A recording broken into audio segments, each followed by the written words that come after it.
Let us learn about homes of animals. The basic need for living is shelter, and we name it as home. All of us are living somewhere or the other. The place where we live is called our home. Here you can see there are two types of homes. One is human homes, that is, human beings like you and me. We live in homes which are called houses. And we are also going to study about animal homes. So let's see some of the homes of animals. Homes of animals. Why do animals need homes? Do you know, children, why do animals need homes?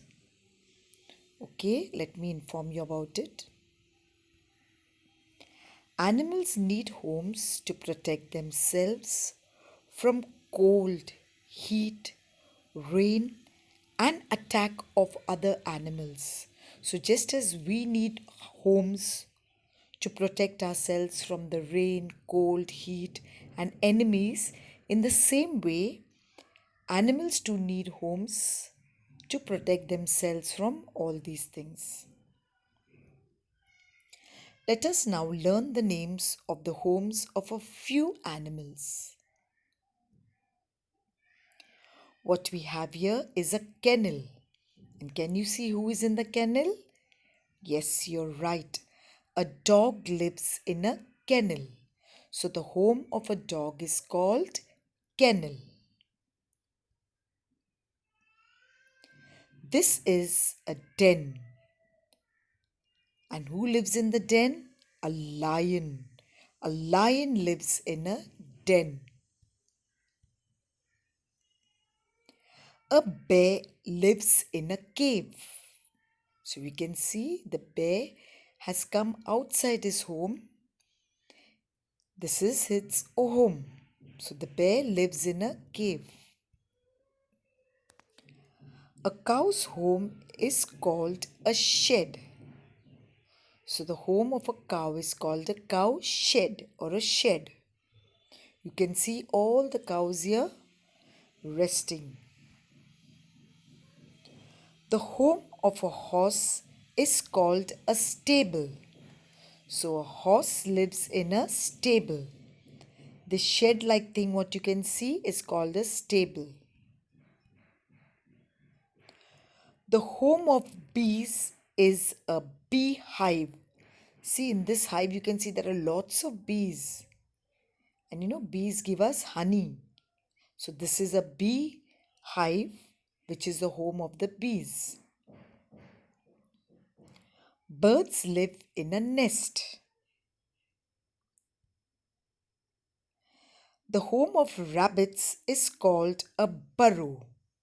They have like holes, and that's called a burrow. Rabbits live in these hole like things named as burrows. A mouse lives in a hole. There you can see he's inside his home halfway out. That's a hole. A camel lives in the desert. A desert is a very dry place. There's a lot of sand and it is very, very hot out there. So camels live in the desert. The home of a hen is called a coop. This is a coop. Now you learned in today's poem that the hen was in a pen. The pen is similar to this. Now this is a totally closed place where the hens live. It is also called a coop. Frogs live in ponds or lakes. So the frogs live in a pond or in lakes. The spider's home is called a web. Here in the center, you can see the spider, and all around the spider is the web, which is its home. The home of sheep is called a pen. Here you can see all the sheep. They're all in the pen. So today, children, we have learned that the homes of animals and birds have different names. Thank you.